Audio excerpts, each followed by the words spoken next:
ونستعينه ونستغفره ونعوذ بالله من شرور أنفسنا ومن سيئات أعمالنا من يهد الله فلا مضل له ومن يضلل فلا هادي له أشهد أن لا إله إلا الله وحده لا شريك له وأشهد أن محمدا عبده ورسوله اللهم صل وسلم على محمد وعلى آله وصحبه أجمعين أما بعد Panjul Ustaz dari masa yang kami hormati Panjul untuk tuan ataupun majelis beliau di majelis Muhammad bin Abdul Rahman Kota Surakarta dengan suatu video khusus bersyukur semoga kita panjatkan dari Allah SWT yang mana Allah pada dan saat hari ini sehat walafiat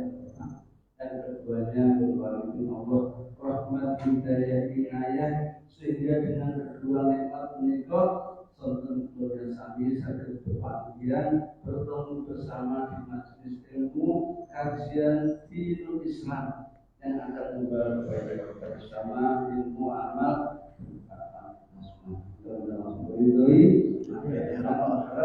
Allah Subhanahu wa taala.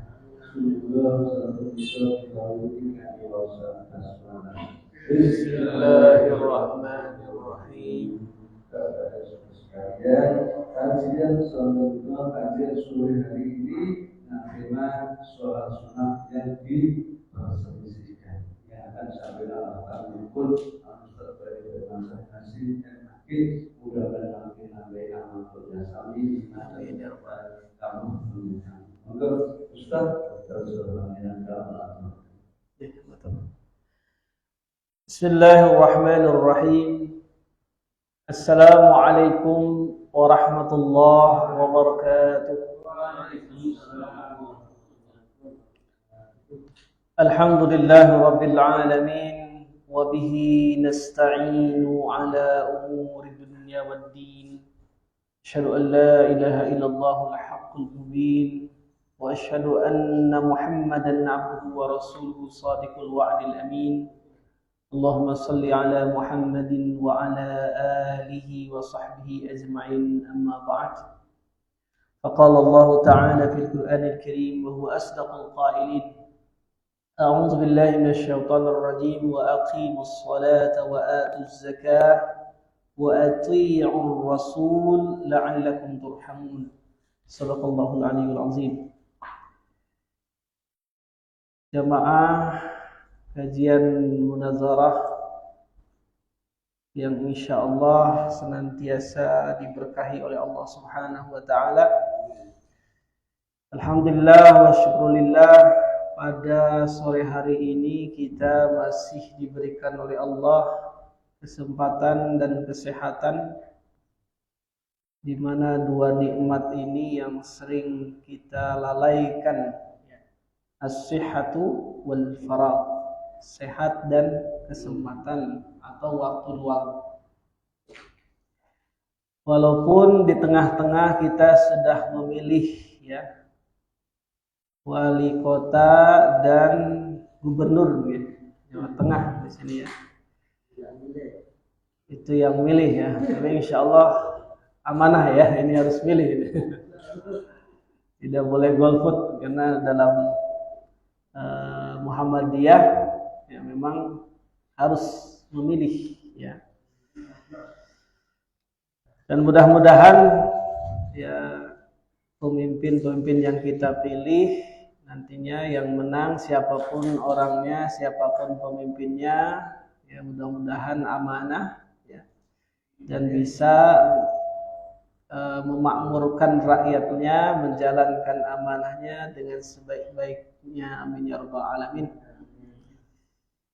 Karena kita tahu Pak Haidar Nasir juga Ketua PP Muhammadiyah ini sekarang Muhammadiyah waktunya bukan hanya berkemajuan saja, tapi memakmurkan semesta luar biasa. Artinya memakmurkan rakyat Indonesia, anggota Muhammadiyah dan semuanya Mudah-mudahan ya di tahun-tahun ini, tahun yang akan datang, ya kita akan memperoleh kemakmuran atau kalau dalam bahasa Quran al-barakah, ya keberkahan. Ya, amin ya rabbal alamin.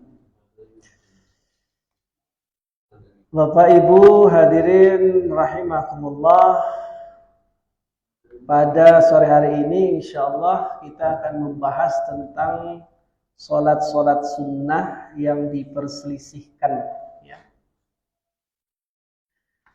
Nah, ini ada beberapa sholat sunnah yang saya bahas di sini dan saya kutip langsung ya dari Fatwa Tarjih ataupun Suara Muhammadiyah juga ada ya.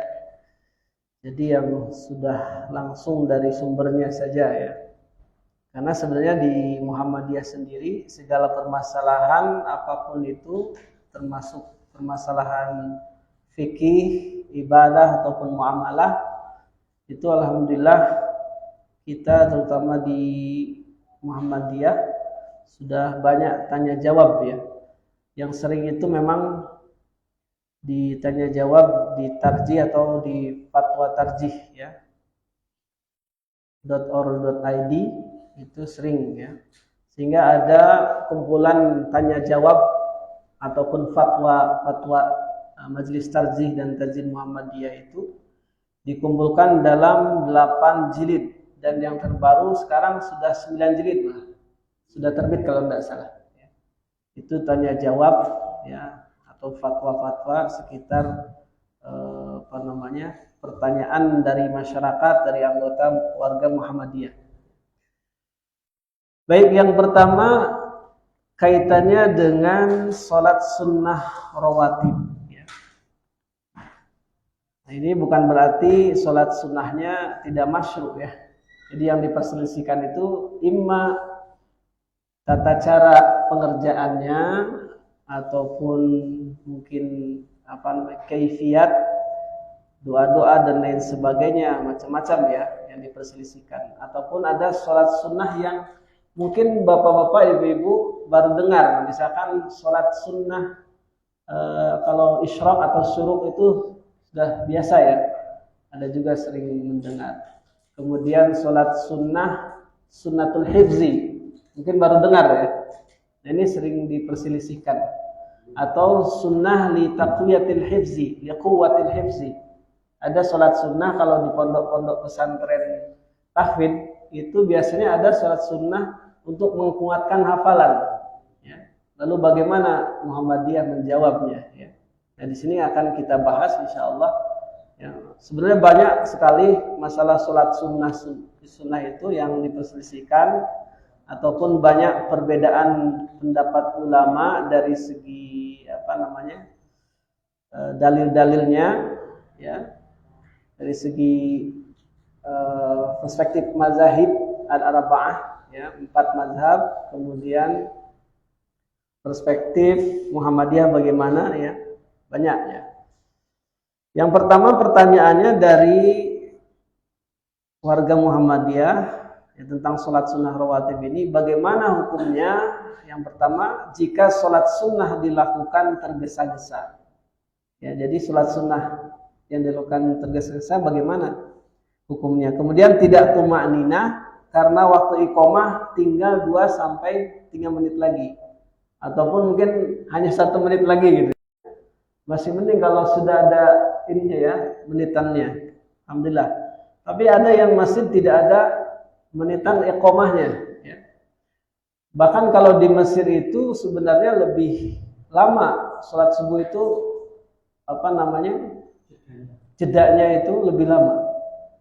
Saya lihat itu bisa sampai 20 menitan atau 15 sampai bahkan setengah jam itu pernah saya. Ya, itu luar biasa di Mesir itu ya. Karena apa? Supaya jamaah tidak ketinggalan sholat sunnah qabliyah. Ya, karena utamanya luar biasa. Kemudian yang biasa saya lakukan katanya, jika datang ke masjid tanda iqamahnya tinggal 2-3 menit, saya langsung duduk sambil berdoa menunggu iqamah. Ya. Kemudian yang kedua, jika bangun kesiangan atau ada sebab lain yang menyebabkan sholat tidak tepat waktu, suara iqamah di masjid sudah terdengar lebih dari 10 menit. Apakah sholat sunnah sebelum subuh atau zuhur masih boleh dilakukan misalkan ya? Kasusnya dalam sholat subuh ataupun zuhur. Atau langsung saja melaksanakan sholat wajib. Nah ini jawabannya. Yang pertama memang prinsipnya dalam sholat itu tumakninah. Ya, baik itu sholat al-mafruḍah, sholawat al-mafruḍah atau al-maktubah yang wajib, ya, maupun sholawat al-masnunah atau tatawwu, ya. Baik sholat wajib atau sholat sunnah, tumakninah itu adalah rukun sholat, ya, meskipun itu sholat sunnah. Maka tumakninah ini yaitu berdiam atau tenang sejenak ketika ruku. Ya, jadi ketika Allahu Akbar, ya, kemudian ruku, ya, itu harus tenang, ya, tidak boleh tergesa-gesa. I'tidal, sujud dan duduk di antara dua sujud, ya. Sebagaimana dalam hadis riwayat Bukhari dikatakan an Abi Hurairah anna Rasulullah sallallahu alaihi wasallam dakhala al-masjid fa dakhala rajulun fa shalla fa sallama 'ala an-nabi sallallahu alaihi wasallam faradda wa qala irji' fa salli fa innaka lam tusalli faraja'a yusalli kama shalla thumma ja'a fa sallama 'ala an-nabi sallallahu alaihi wasallam fa qala irji' fa salli fa innaka lam tusalli salasan فقال والذي بعثك بالحق ما أحسن غيره فعلمني فقال إذا قمت إلى الصلاة فكبر ثم اقرأ ما تيسر معك من القرآن ثم اركع حتى تطمئن راكعا ثم ارفع حتى تعدل قائما ثم اسجد حتى تطمئن ساجدا ثم ارفع حتى تطمئن جالسا وافعل ذلك في صلاتك كلها رواه البخاري. Jadi kata kulliha ini menunjukkan seluruh sholat harus tumakninah, baik itu yang wajib maupun yang sunnah. Kenapa? Nabi ketika itu bahwa Rasulullah masuk masjid, kemudian lalu ada juga seorang laki-laki masuk masjid dan langsung sholat, ya, kemudian memberi salam kepada Nabi. Beliau menjawab dan berkata kepadanya, kembalilah dan ulangi sholatmu. Jadi Rasulullah melihat ada orang sholat cepat-cepat gitu ya. Maka apa? Kembalilah dan ulangi sholatmu karena kamu belum sholat. Jadi percuma kita sholat maupun sholat wajib, sholat sunnah, kemudian tidak tumakninah, tidak tenang, ya. Sebenarnya apa sih Bapak Ibu ukuran tumakninah itu? Ya tenang. Ya. Kalau kita membaca doa berarti ya sesuai, ya, sampai selesai, sampai kita memahami betul-betul apa yang kita baca, ya.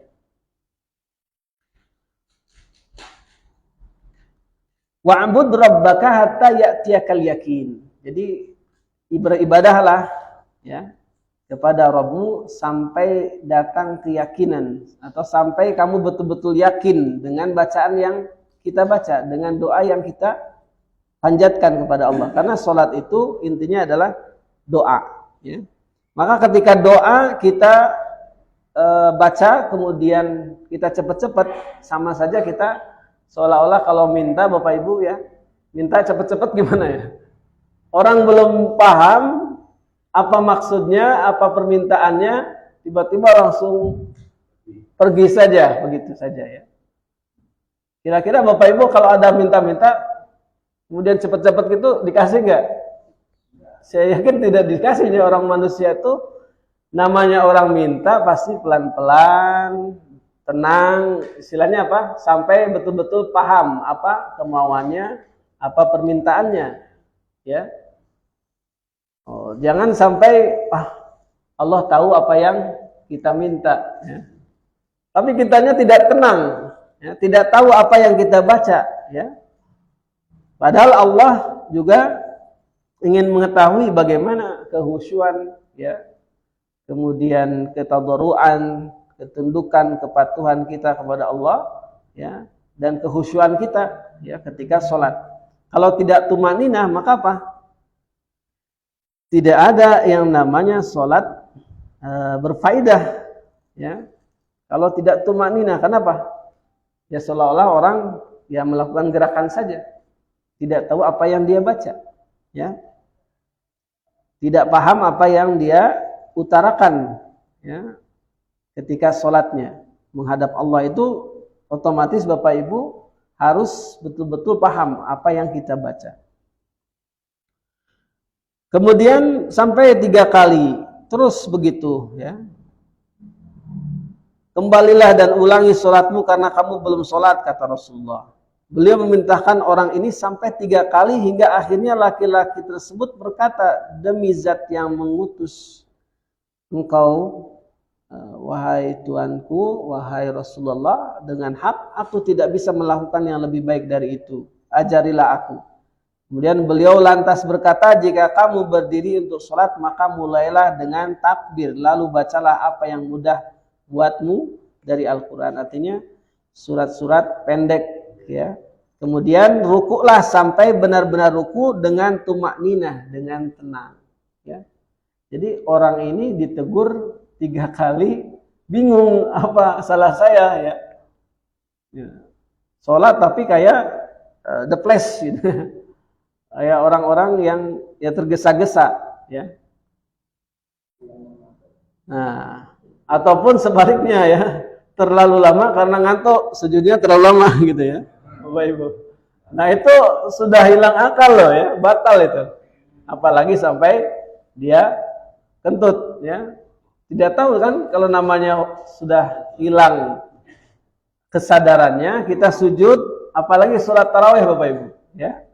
Sholat tarawih itu pasti kalau anak-anak apalagi sholatnya lama ya, di pondok itu ada yang sampai mereka saking lelahnya ya, seharian beraktivitas, ketika sholat malam ataupun sholat tarawih, pokoknya sholat berjamaah, dia sampai sujud ya, sampai lupa gitu, nggak bangun lagi. Itu ada Bapak Ibu ya.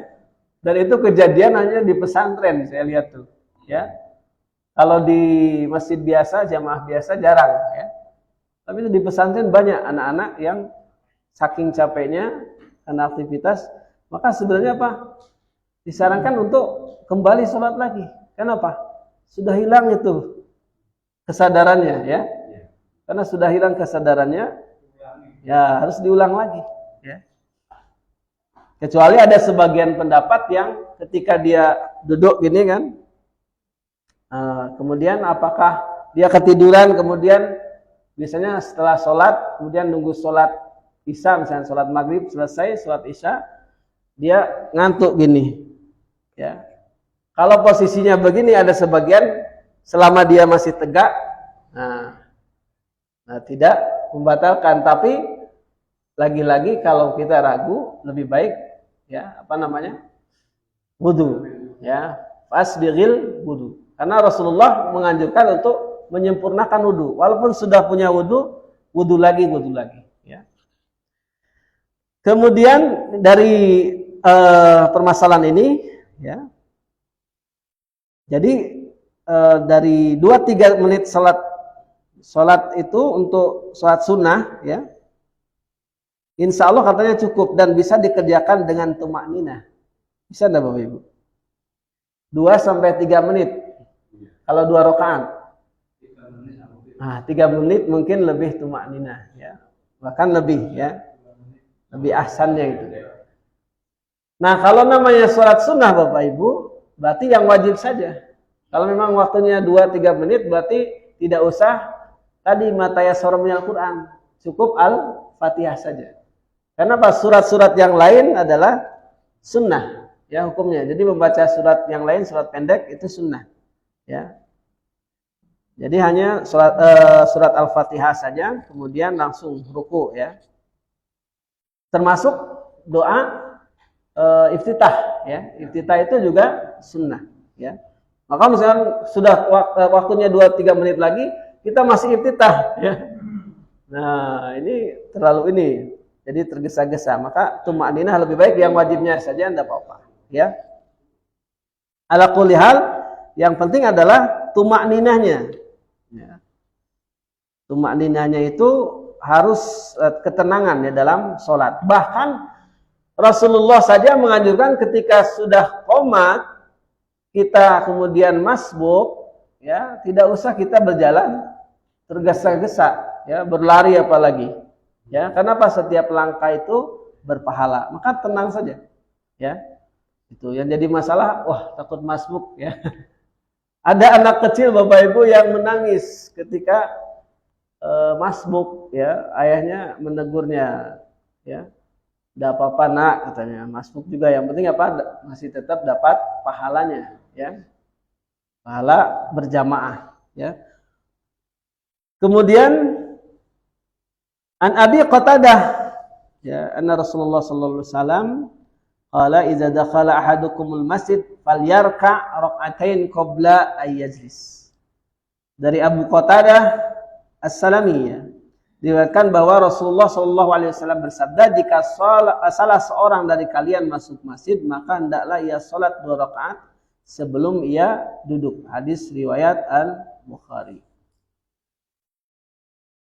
Nah, ini anjurannya dari Majelis Tarjih ya, kalau sholat subuh menganjurkan supaya apa?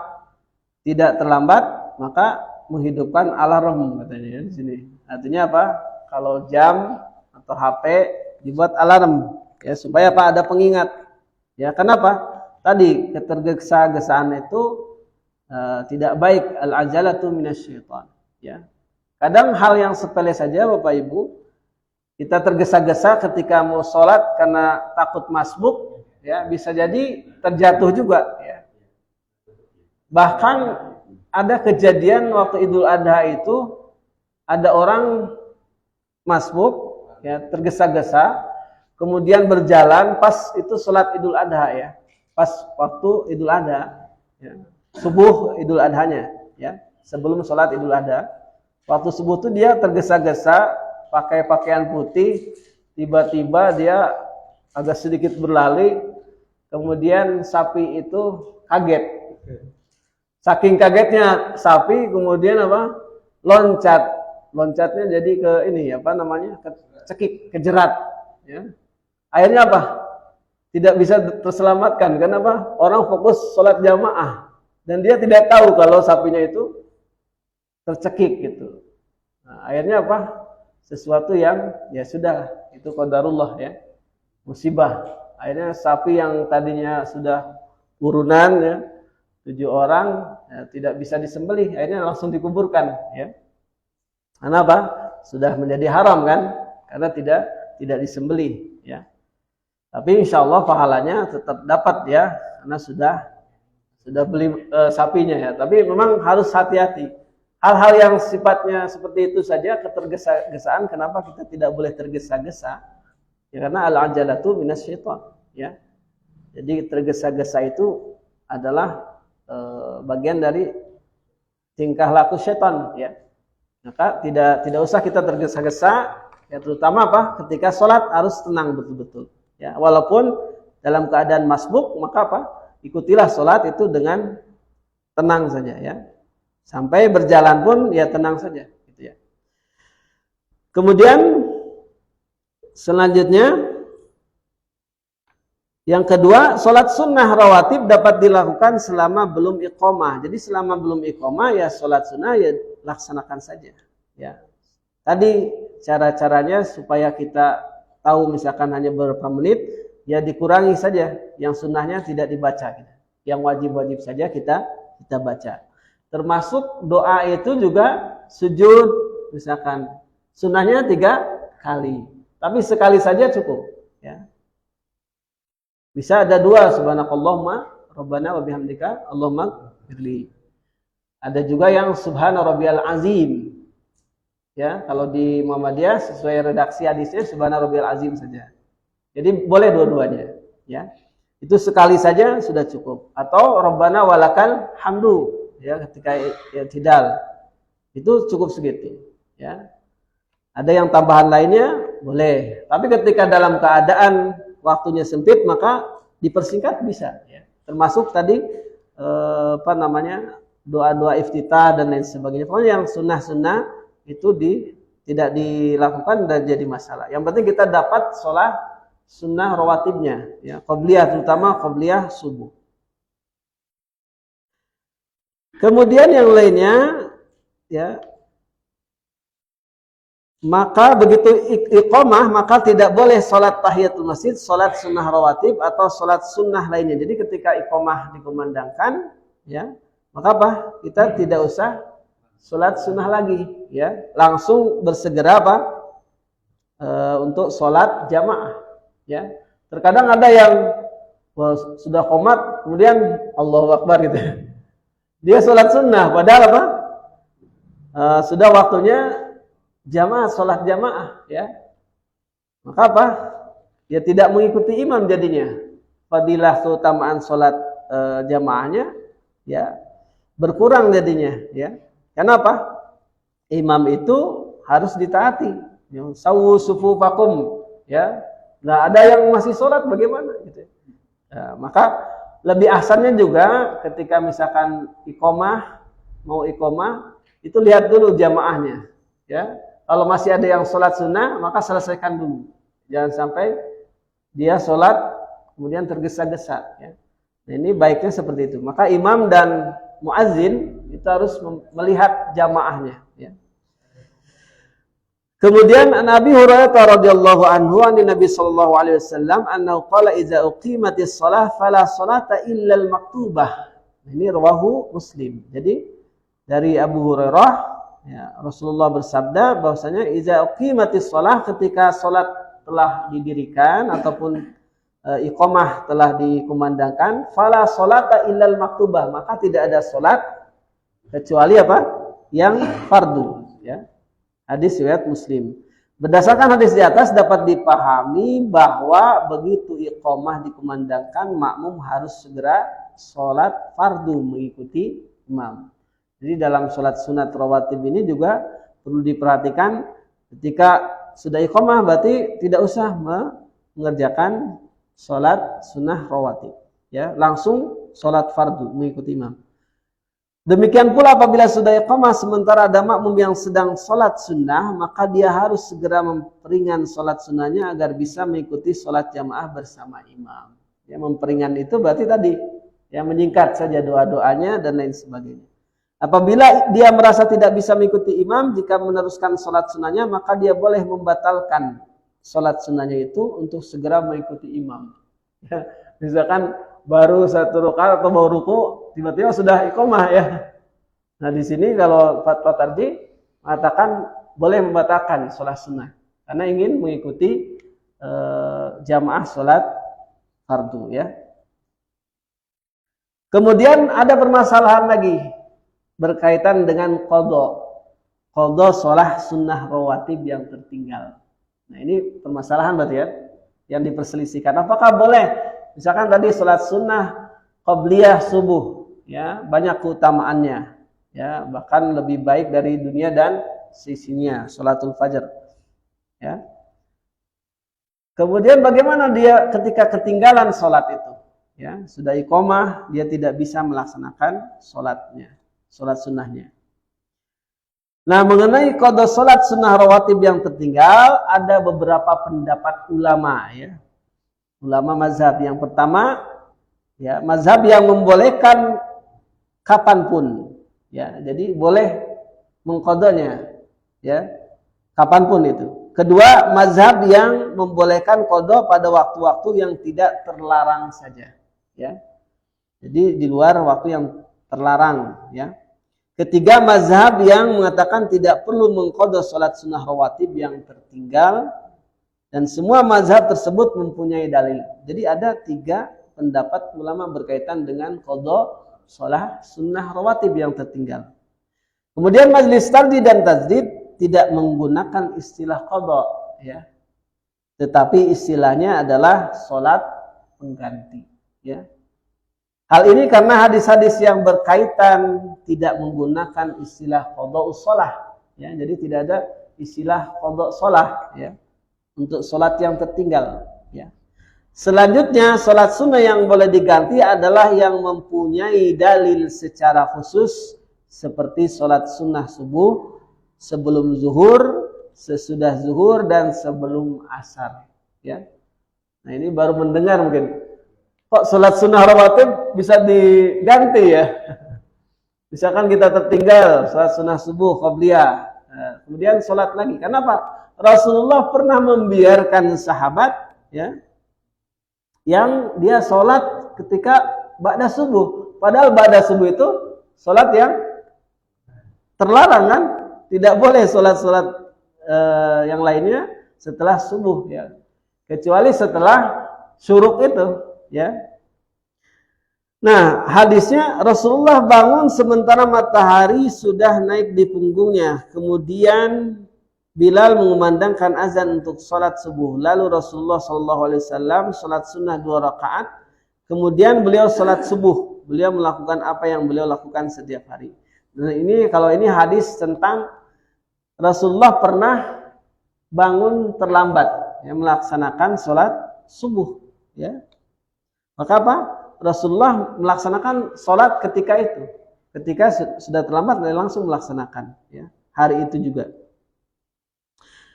Di dalam hadis ini Rasulullah mengganti sholat sunnah subuh yang tertinggal karena bangun terlambat setelah matahari terbit sebelum mengerjakan sholat subuh berjamaah. Jadi sholat sunnah subuhnya juga dilakukan oleh Rasulullah.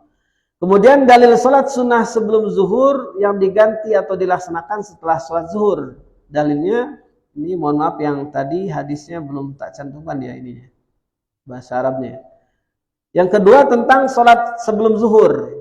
An Aisyah radhiyallahu anha anna Rasulullah sallallahu alaihi wasallam anna Nabi sallallahu alaihi wasallam kana idza lam yusalli arba'an qabla zuhri shallahunna ba'daha. Rawahu At-Tirmizi wa qala hadisun hasanun.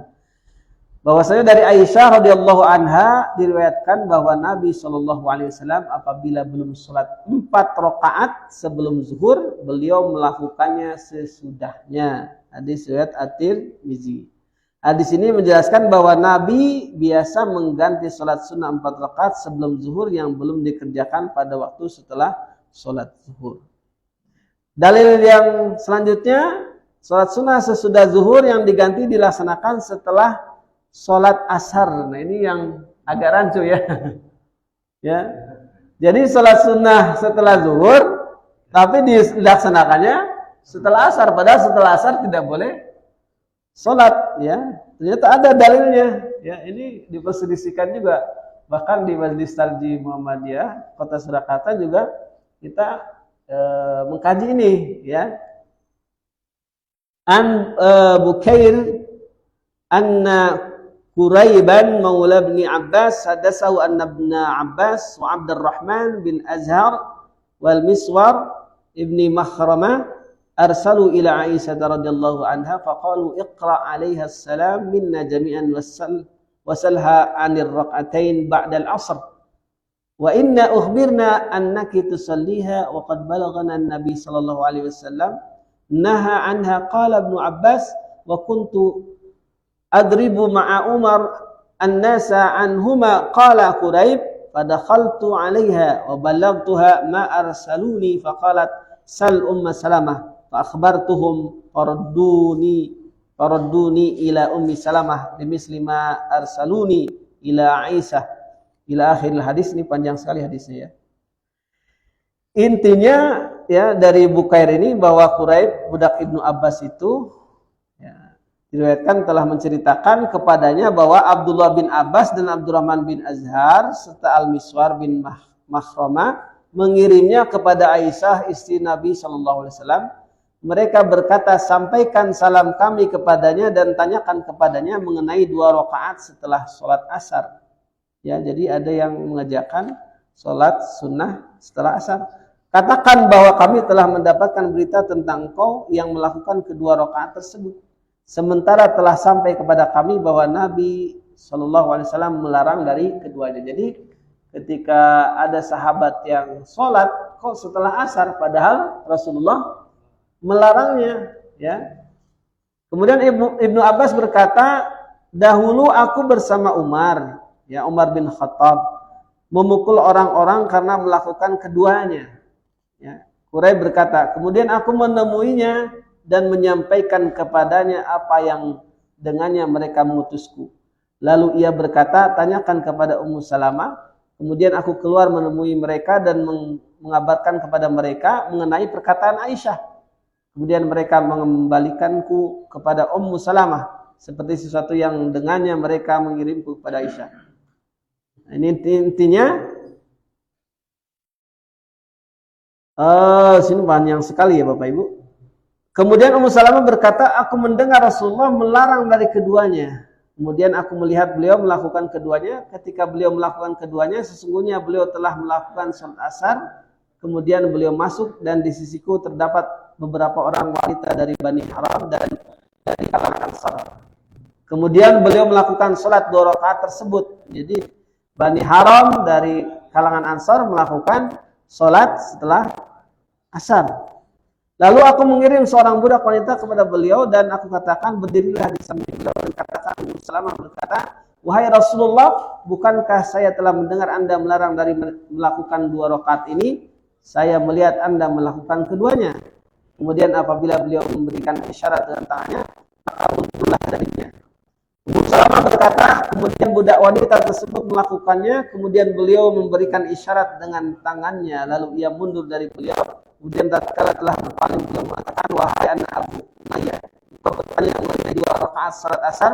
Sesungguhnya ini jawabannya, beberapa orang dari Bani Abdul Qais telah datang kepadaku dengan membawa keislaman sebagian dari kaumnya. Kemudian mereka menyembuhkanku dari 2 rakaat setelah zuhur. Kedua salat itu adalah salat.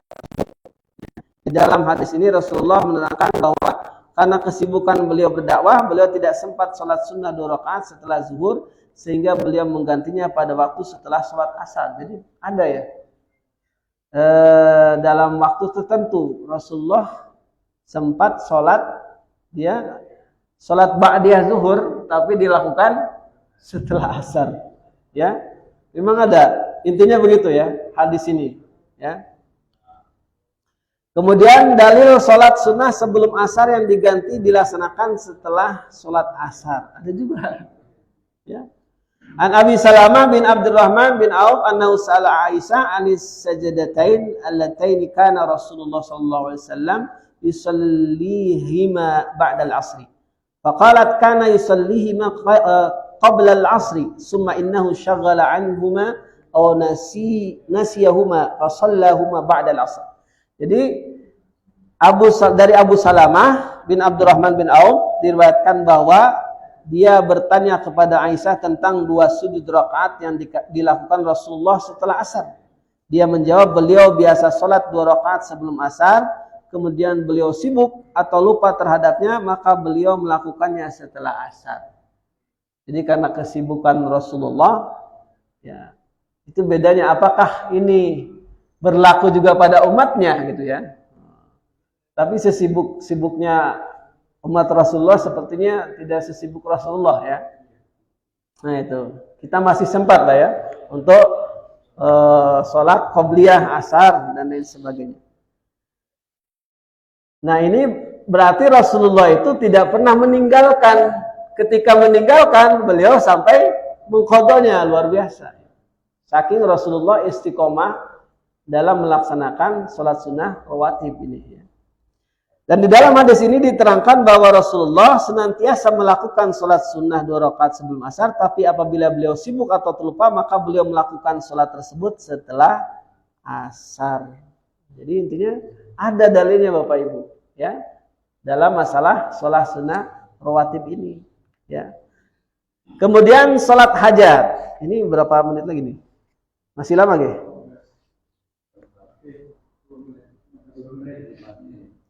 Masih kurang lebih 10 menitan lagi ya.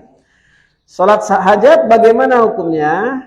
Ya, kita kan biasanya kalau ada Bapak Ibu kalau melaksanakan sholat hajat ketika punya hajat apa biasanya? Ya. Kadang kita mau bepergian, misalkan mau haji, misalkan ada sholat sunnah safar.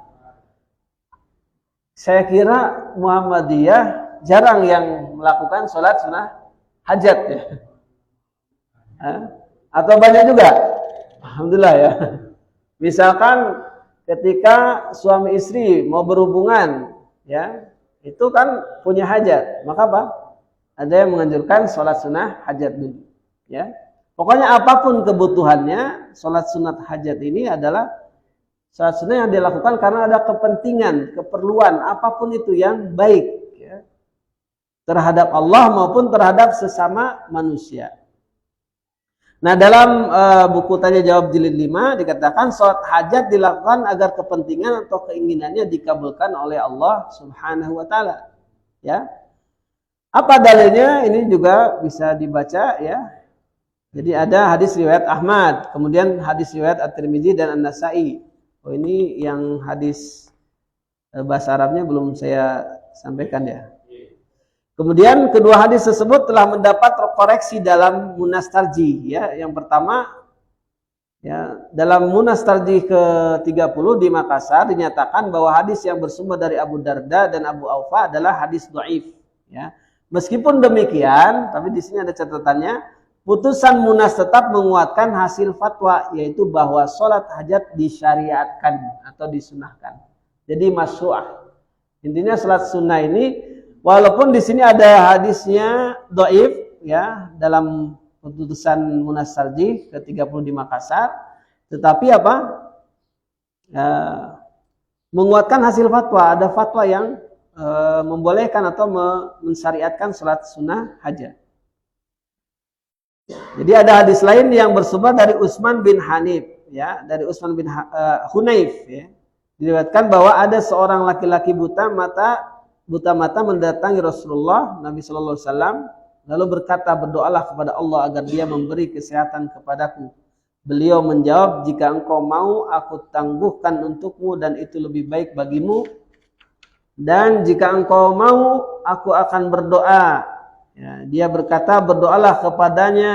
Dia perawi berkata, maka beliau menyuruhnya untuk berwudu, memperbagus wudunya, salat 2 rakaat dan berdoa dengan doa ini. Ya, jadi ada doanya ya. Ya Allah, sungguh aku memohon kepadamu dan menghadap kepadamu dengan nabimu Muhammad Nabi Rahmat. Hai Muhammad, sungguh aku menghadap denganmu kepada Tuhanku di dalam masalah hajatku ini supaya ditunaikan.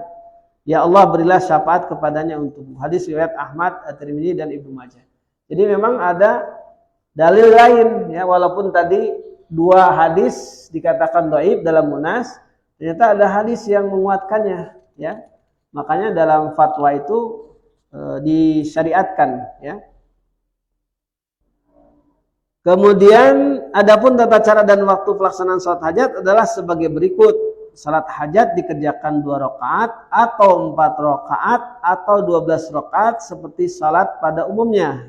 Salat hajat dapat dilakukan pada waktu siang atau malam atau pada waktu lainnya ketika mempunyai hajat duniawi maupun ukhrawi.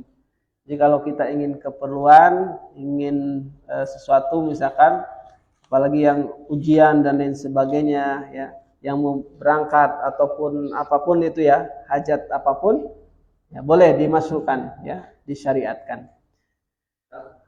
Oke? Oh ya. Oh ya. Oke. Salat taubat juga intinya dimasukkan. Ya, ini bisa dibaca juga nanti di filenya. Yang terakhir sholatul hifzi, yang ini sering kita lihat di pondok tahfidz ya. Ada sholat hifzi atau liquwatil hifzi, untuk menguatkan hafalan, itu boleh atau tidak ya. Intinya memang ada di sini kebiasaan atau dalil dari hadis At-Tirmidzi ya. Jadi untuk menguatkan hafalan ini ada dalilnya dan doanya juga ada ya. Tapi jawabannya dari hasil musyawarah ataupun hasil keputusan fatwa tarjih dikatakan bahwasanya hadis ini ya, yang redaksinya panjang sekali di sini ya, intinya hadis ini hasan gharib yang tidak diketahui kecuali dari Walid ibnu Muslim. Dan Imam Hakim dalam kitabnya Al-Mustadrak mengatakan bahwa hadis tersebut adalah hadis gharib. Hadis tersebut dianggap cacat karena yang pertama ada An'anah Ibnu Jarir, dan yang kedua adalah karena di dalam sanadnya terdapat nama Sulaiman Ad-Dimashqi yang menyebutkan hadis tersebut hanya dengan hafalannya. Kemudian Al-Albani dalam bab silsilah Ad-Dhaifah menyebutkan bahwa hadis tersebut adalah hadis mungkar. Lebih ini lagi ya. Dhaifnya mungkar ya. Kemudian dari beberapa pendapat di atas ada yang mengatakan hadis tersebut makbul, dapat diterima, dan ghairu makbul, tidak dapat diterima. Namun berdasarkan kaidah dalam ilmu hadis, intinya al-jarhu muqaddamun ala ta'dil, yang cacat didahulukan atas yang kuat. Maka kami mengambil pendapat bahwa hadis tersebut tidak dapat dijadikan dalil untuk salatul hifzi.